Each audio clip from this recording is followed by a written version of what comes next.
LPG গ্যাসের দাম বৃদ্ধি ও মজুত থাকার পরও বাজারে মিলছে না সিলিন্ডার। যশোরে ক্রেতারা বলছেন, কৃত্রিম সংকট দেখিয়ে সিলিন্ডার প্রতি 450 টাকা পর্যন্ত অতিরিক্ত নিচ্ছেন বিক্রেতারা। এ নিয়ে আরো জানাতে যশোর থেকে যোগ দিচ্ছেন আমাদের সহকর্মী জিয়াউল হক।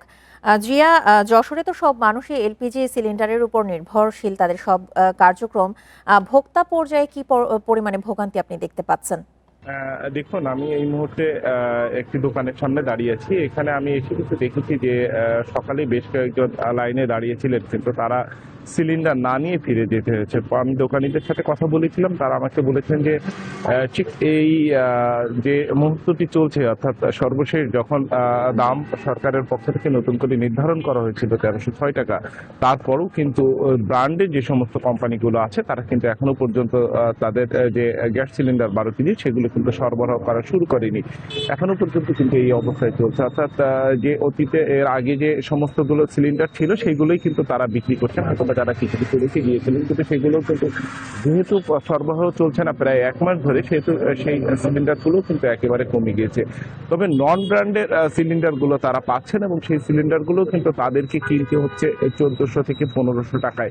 এমনটি কিন্তু তারা আমাদেরকে জানিয়েছেন যে ডিলাররা কিন্তু এই দামের নিচে কিন্তু তাদেরকে এই সিলিন্ডারগুলো সরবরাহ করছে না। স্বাভাবিকভাবেই তারা বলছেন যে যেহেতু তাদের কোনো কমিশন থাকে না, স্বাভাবিকভাবে তারা সেখানে যে সিলিন্ডার প্রতি যদি 1400 টাকা কিনে থাকেন, তাহলে সেখানে আরো 50 টাকা বা 70 টাকা বেশি রেখে কিন্তু তারা বিক্রি করছেন।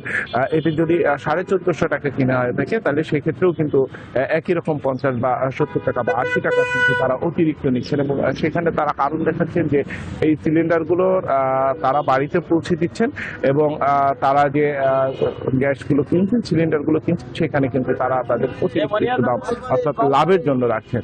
তো এই যে খুচরা বিক্রেতা যারা আছেন তারা বলছেন যে যদি এই সিচুয়েশন অব্যাহত থাকে, তাহলে সেক্ষেত্রে কিন্তু গ্যাসের যে চাহিদা আছে সেই চাহিদা অনুযায়ী তারা সরবরাহ করতে পারবেন না, এবং এটি কিন্তু একটি নৈরাজ্যর দিকে চলে যাবে। আমি প্রশাসনের সাথে কথা বলেছিলাম, প্রশাসন আমাকে জানিয়েছেন যে যে সমস্ত দোকানীদের বিরুদ্ধে এই ধরনের অভিযোগ আসছে তারা সেখানে অভিযান শুরু করবেন, কিন্তু আসলে এখানে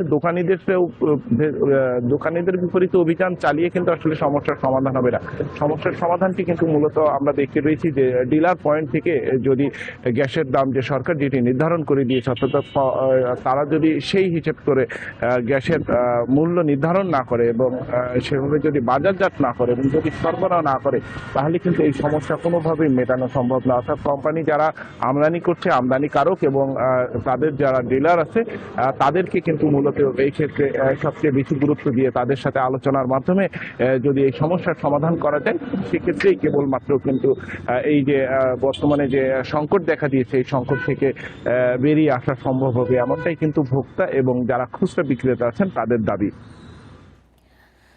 যশোর থেকে এলপিজি গ্যাসের সরবরাহ সংকটের সবশেষ তথ্য নিয়ে জানাচ্ছিলেন আমাদের সহকর্মী জিয়াউল হক।